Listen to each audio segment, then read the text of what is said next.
ซอยกันจะกินมั้ยยังไงขนาดพร้อมเต้เต้นี่ยักโดยค่อยบ่เห็นเป็นจักดิจะเอายังไปเอาหูจักสิเอายัง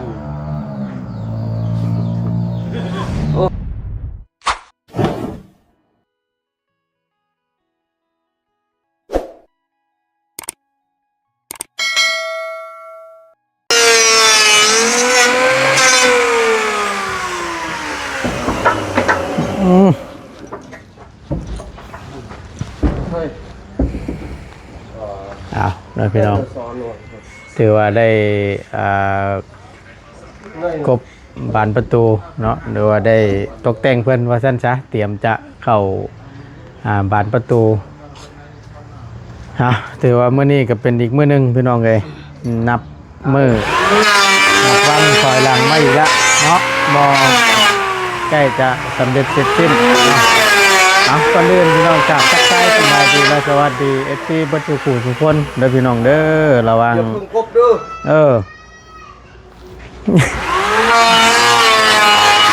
เพื่อต้องมาตรวจต่อมาอีกช่วงงานเช้าๆนะพี่น้องเนาะแต่ละมื้อจะเข้ามาอัปเดตและติดตามเบิ่งเนาะเรื่องเวียกงานว่าซั่นซะมื้อนี้ก็เป็นแบ่งแผนกการเฮ็ดถือว่าเตรียมจะอันนั้นแล้วพี่น้องเอ้ยเฮ็ดแม่บันไดและติดตั้งบานประตูเนาะแต่ละขอบแต่ละอันก็เตรียมครอบขึ้นแล้วแม่นเพิ่นสิท่าเนาะสบายดีเก็บไว้เนาะเพราะว่าแล้วยังสิใช้เป็นประโยชน์อีกอยู่ไว้ตอบนั่นตอบนี่อันนี้มันไม่ให้ไอ้แน่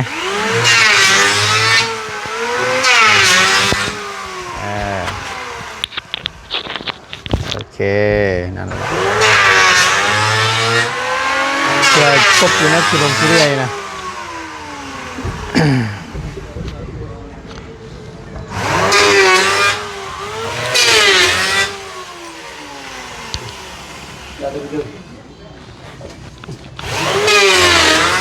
เป๊ะเราเชื่อมบัดลำด้วยเนาะ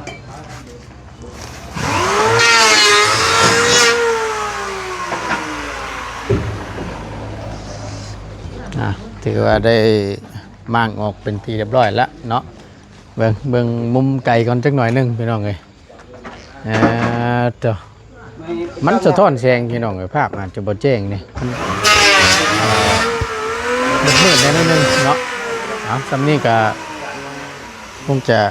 พูดละทางเอฟซีเลยเนาะว่ามันงามหรือที่ได้แต่ละมุมเนาะตลอดจังเลยดาวงวยประมาณนี้ติดอยู่เฮือนใหญ่เฮือนเก่าเพิ่นเนาะอันนี้ก็นอนจังดาวงวยแล้วว่าย่ำใดพี่น้องจะได้เส้นง่ายหรือว่าได้ยกได้ย่อถ้าว่านั่นก็เอาไว้นี่เลยเนาะทีแรกน้องคนตลอดน่าจังดังไว้เลยนะเป็นไปได้อยากเอาโยกไปพุ่นว่าสั่นก็เลยประตูนี่เลยว่าเอ้าเปล่าซะว่ามีแต่เห็ดพุทธิเห็นมันเรียบร้อยก่อนว่ะแต่จังว่ากันนะเนาะเพราะฉะนั้นได้กันดงยวนระเบิดน่ะเลยมันเรียบมันทัวเนาะวนมาเบิ่งดงยวนก็ระเบิดหอบหนึ่งสั่นซะเนาะจังเลยดังหัวจังเลยดังหัวทนจะวนให้เห็นน้ำกันเต็มเนาะมืดพ้นได้พี่น้องเอ้ยได้กันหากเห็นเสียงตะเวนออกสาดช่องเข้ามายังน่ะ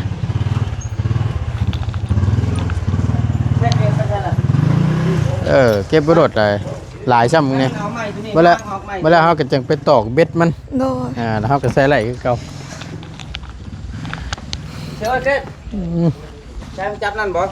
เด็กมือละบาทนี่วางออกนี่เชื่อมาต่อยไปได้นี่ยังน่ะป๊อบเอ้ยจัดการละต่อยนั่นใช้บนบันไดนี่ค้อนตอกมันตัวไหน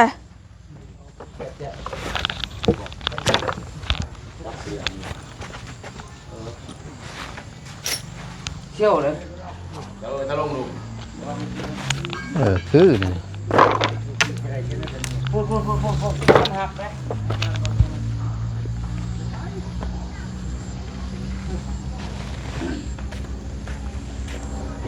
บัดใส่บานแล้วยังมืดเก่าวันนี้ป๊อบเอ้ย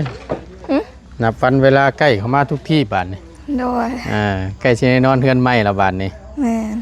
ยากหรอกเดี๋ยวพ่อปู่เฮ็ดให้ โดย เอ้ยเนาะบอกซ้ำบาน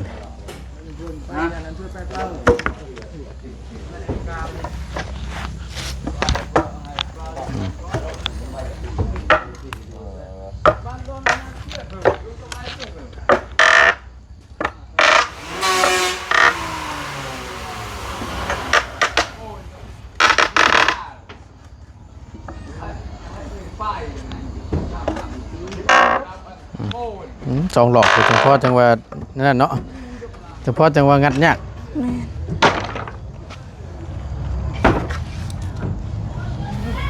ถือว่า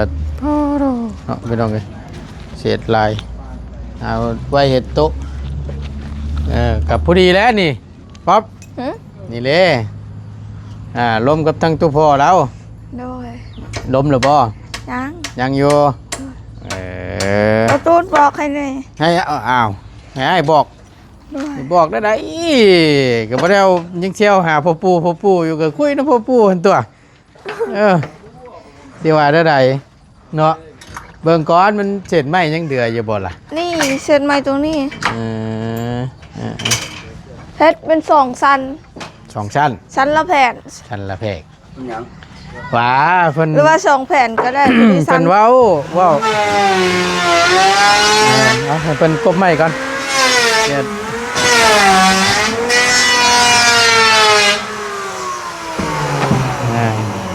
ว่าเพิ่นว่าเพิ่นอยากหาเพิ่นว่ามันเป็นไปได้นะเฮาอยากให้เฮ็ดโต๊ะน้อยให้เฮาแหน่พอได้วางเครื่องวางของเพิ่นว่าและเอาอันไม้อันนี้แล้วตอกใจเพิ่นว่าไม้ปาชล่าเศษไม้นี่เฮ็ดปุรีมันอันปุรีวางเครื่องว่าซั่นซะประมาณจัก40เซนบ่30เซนประมาณนี้บ่ โอ้ยสำนี้ก็ได้ พูนประลมกับทั้งตู้พ่อเราพุ่น ตรงนี้ ว่าจะถึง ส่วนสิไว้อยู่ในห้องนะพ่อ โดย ไว้ในห้องแบบไว้วางเครื่องกระแป้งน้ำแรงอย่างเพิ่นนั่นแหละว่าซั่นซะโต๊ะน้อยๆนั่นเดี๋ยวพอเราเฮ็ดให้ โป้เอาภาชนะให้ แม่นบัดปูก็เอานี่แล้วพ่อปูนี่เอานี่ใส่เพราะว่ามันเศษหลายอยู่ นี่เอาตัวประมาณซ้ำนี่ก็ได้ประมาณ จักเส้นควา ตั ม วนี้ กว้างความยาว 2 แผ่นใส่2 แผ่นแล้ว ประมาณ อยู่ สองแผ่น 2 แผ่นพอแล้ว อันนี้ แต่ว่าสั้นซ้ำนี้ ประมาณนั้นพอได้วางเครื่องสมางเพิ่นจะซื้อหรอกกระแป้งน้ำแรงก็ซื้อหรอกเนาะ โดย อย่างดอกเดี๋ยวเราเฮ็ดเวียกเราแล้วก่อนเดี๋ยวเราจัดการให้นี่แหละบัดเลิกเวลานั่นกะ แล้วเจ้าพอดีกะต้มไก่ให้แล้วชุพอเรากิน โดย ได้เนาะแล้วตัวพอดีแต่กับผูกคอตัวแขนต้มไก่ให้แล้วสู้กินบ่ เฮ็ดได้ซะเพิ่นเฮ็ดให้เบิ่งหนึ่งกว่านี่ปึ๊บอ๋อ แจ็บกักบัญญังบานนี่ แม่น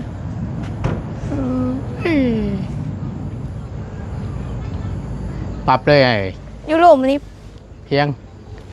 เข้าแล้วนะอันเดีฟิตไว้หันแล้วบัดเพื่อไม่มันแห้ง โดย แต่ว่าเห็ดดวมบัดมันแห้งแห้งขี้ดวมแล้ว อ๋อ แม่นมาแล้วปึงช่องหาวที่ว่าเห็นบัดทีบแล้วฮะ เฮ้ยเจ้า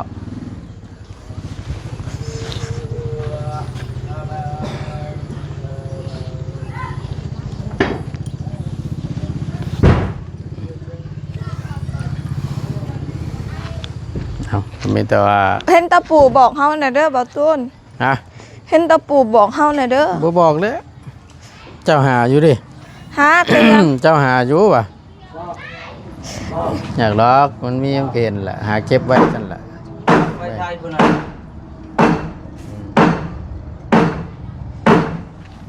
ที่ปุ่นเตบโคก แสดงเอาบ้างอ่ะแสดงเอาเว้ยเอาแสดงเอานั่น ฮะ เอาเว้ยเล็กแสดงเอานั่น เด็กแสดงนั่นแหละตัวนั้นแหละ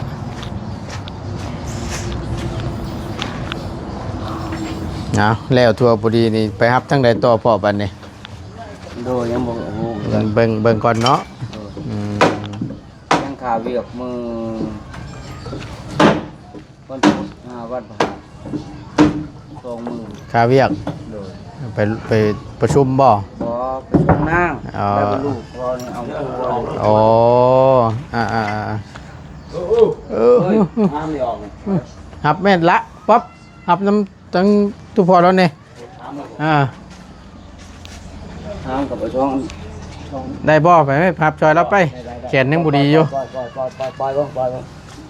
หับไว้จับไว้ซอยกัน เอาเครื่องนั้นเด้อเครื่องนั้นอยากกินไหม นี่แหละ ขนาดพนมเต้ไปเต้เด้นี่อยากกินอยากหลอกอันเดี๋ยว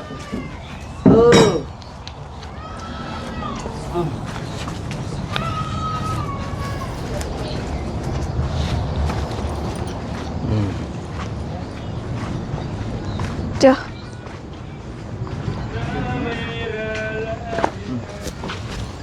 เราถือเนาะ อืม เอาดูแลดำเลย เจอดับ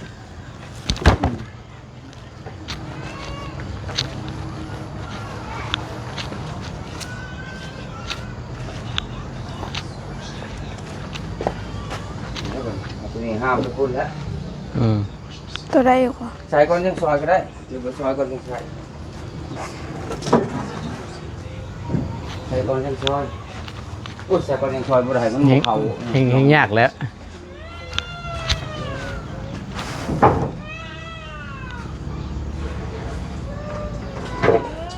ซอยก่อนถือว่าเกี่ยงไกวเนาะยังเดืออยู่มุมนี้ที่ยังบริเสร็จเดี๋ยวให้เพิ่นขึ้นไม้พนงพนักเดี๋ยวมันคิดทุกสิ่งเสร็จทำความสะอาดนั้น โดย พวกบล็อกพวกปูนนี่ก็น่าจะเป็นทั้งบาบุญมันป่า โดย เป็นว่าจะเอามาให้โย โดย งบจักเรือเท่าไรบุน้ำเราเมื่อน่ะ โดย เรือเท่าไร บ่จือคือกัน ทำบ่ได้เลยเนาะนะครับเจ็ดแปดแสนนี่ก็พี่น้องเดี๋ยวเล่านี่ก็แต่ว่าประมาณนั้นก็คือก็อยู่หรอกบล็อกนี่ก็ประมาณจักก้อน โดย บล็อกนี่ต้องใช้จักก้อนตัวแม่น30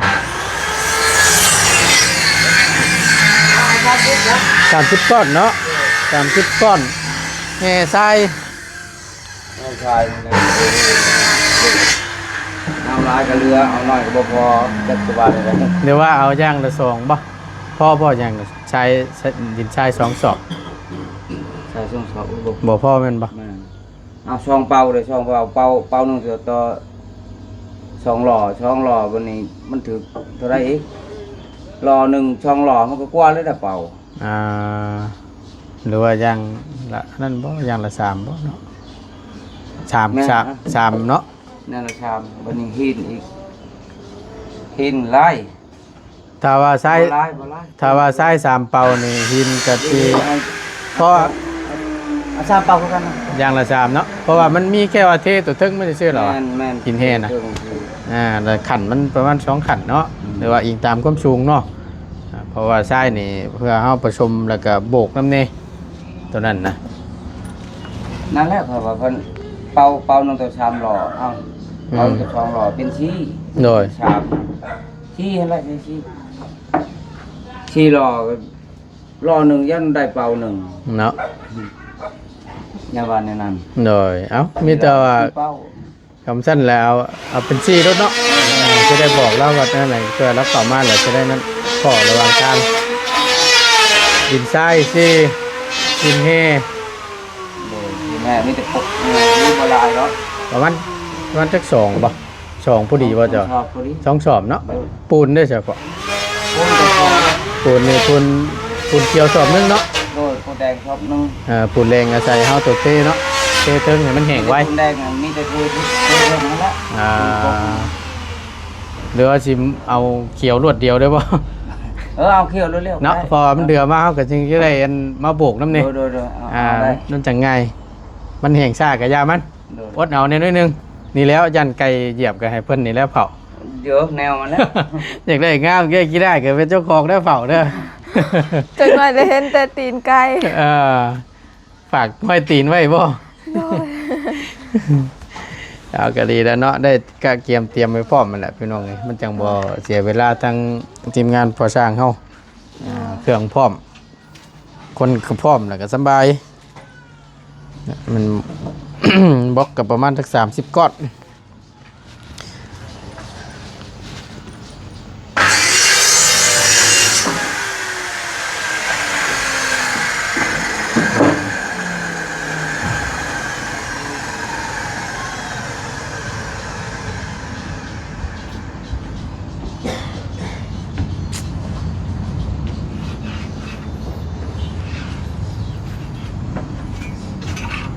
แต่ผลยุดตกเนี่ยก็ใครอยู่ดอกพี่น้องไปใส่มาใส่กันจะใครนี่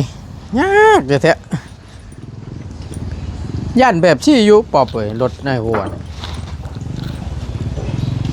งอเหมือนยันเหยียบจังหวะนี่เอาเก็บไว้เอามีตัวติดตั้งก่อนหน่อยเนาะแล้วก็จังเป็น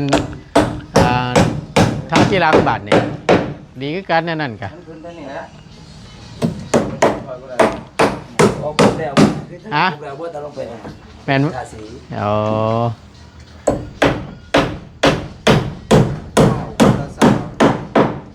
แต่ว่าสีติดตั้งแล้วก็ตั้งท่าน้ำรังกับมิเตอร์ระวังกันนั้นเนาะเป็นงานละเอียดอ่อนตาสี เป็นยังเด้อขอเยอะเลย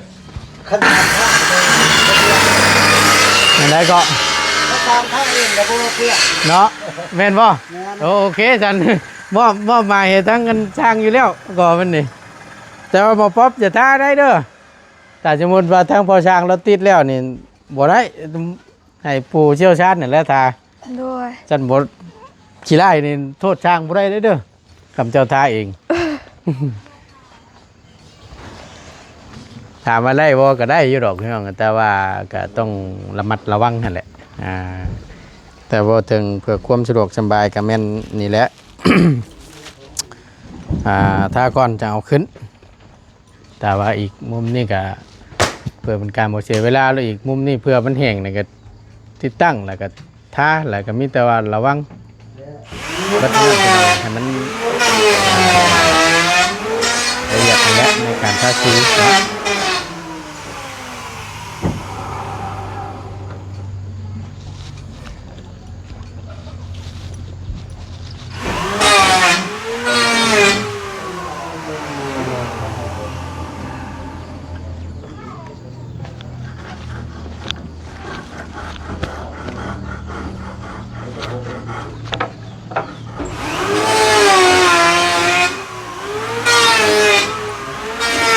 ให้บุทิศบ่ ต้องเลยเสียบไผ่ เสียบไฟเลยเสียบไฟเลย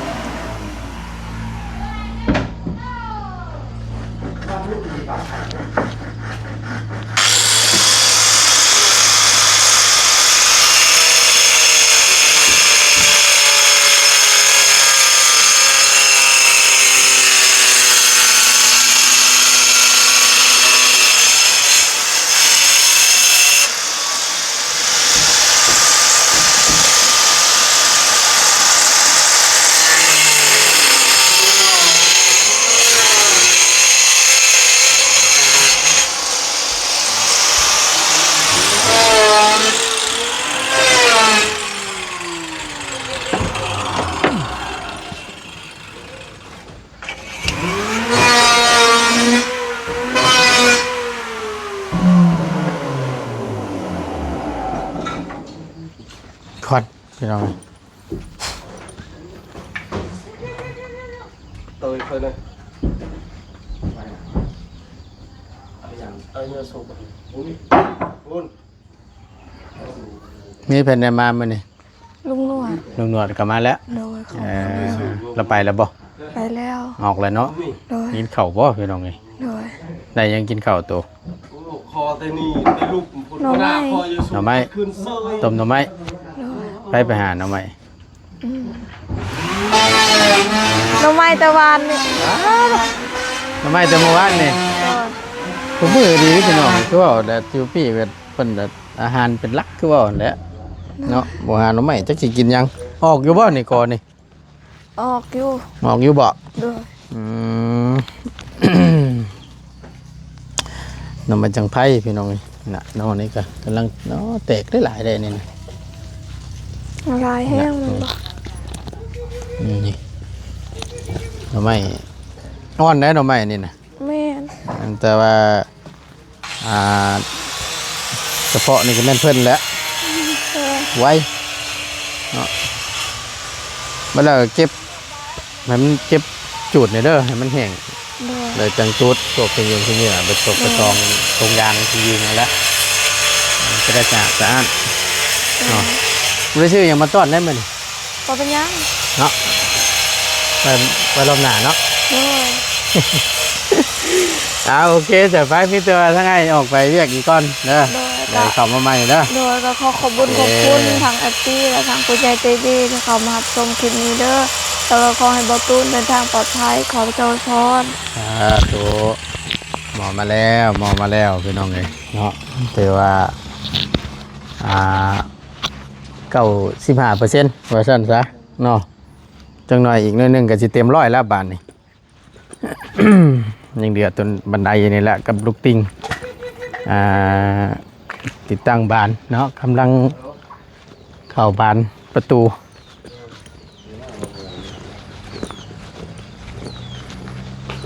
เอาเครื่องให้บ่เห็นเบ็ดไหนเบ็ดบ่เห็นจะไหนเนาะเครื่องยังเนาะก็บ่ฮู้เลยแล้วมันจะลงเบอร์บ่ อืม โดยค่อยบ่เห็นเบ็ดจักดิจะเอาหยังไปเอาจักสิเอาหยังโอ้ ไม่ยังพอ 3เทื่อเลยโทรแต่ให้ไปเอาเครื่องบ่ได้บ่เบ็ดบ่เห็นอยู่นี่ก็ว่าเอาเครื่องนั่นเด้อเครื่องตัวกระช่างค่อยเอาแล้วค่อยถ่ายข้างในแล้วก็ส่ง ก็เอานั่นเด้เหงื่อปลาหั่น เพิ่นโทรมาว่าให้ไปเอาเครื่อง เอาเครื่อง ไปเอาแล้วบ่เสียเงินไปเอา ไปเอาได้ไดจะเครื่องยังบ่ติ อืม โอ้ย บ่ เนาะ เอาดอกบ่จักสิเอาหยัง อย่าแล้วยันเข้าโทรบ่ผิด แม่น ก็ว่าซั่นก็ได้ ค่อยก็ให้ลูกกวดว่ากวดเบิ่งลูกมันยังเข้าโทรเฮาคู่มืออยู่ให้ไปเอาเครื่องมีแต่เครื่องเดียวเท่านั้นแหละ บ่ โดย ใช่เนาะ เฮาก็เคยถือ เคยบ่ เคยคือกัน เออบ างเทื่อโทรมาหาเฮาให้ไปรับเครื่องนี่เด้อเครื่องฮอดปลายทางแล้ว เออ อีหยังเนาะบาดนี่ว่าช่างยังดีบางเทื่อก็ยังเบิ่งอยู่เด้มาไล่เบิ่งอยู่ กวดก่นเลยกวดเบิดจนชุดบ่เห็น หนึ่งโทรมาอีกไปหาอันรบกวนลูกค้าไปเอาเครื่องในเด้อว่าซั่น เออ เครื่องหยังอีกบาดนี่ว่าบ่ได้ช่างหยังว่ะบัดพอถามเครื่องหยังอันที่เจ้าฝากมาให้เครื่องนู่นนี่นั่นคอยบ่ได้สั่งว่าเจ้าโทรผิดแล้วแบบเดียวกันนี่แหละ แบบเดียวไล่เถื่อเลยแต่มื้อนั้นก็ช่องสาย3สาย โอ้ โอ้บางเทื่อเฮาหายแล้วโทรบ่รู้ได้ ที่หายแล้ว บางเทื่อมันบ่แม่นเครื่องเฮาสั่งอะนะเนาะ โดยแม่ ให้บ้านไหนเอาแพบเอาจักสิเอาไปสั่งก่อนสิว่านะ เครื่องข้างๆแม่ โอ้ยตัวพิษนี่แหละตามเบิ่งเนาะ เฮ้ย มา โอเคพี่น้องไงไปขอบคุณหลายๆอยู่ดีมีแห้งพี่น้องโชคหมันร่ำรวยสำหรับคลิปนี้บ่ตูนลาแล้วสำบายดีเด้อพี่น้องเด้อ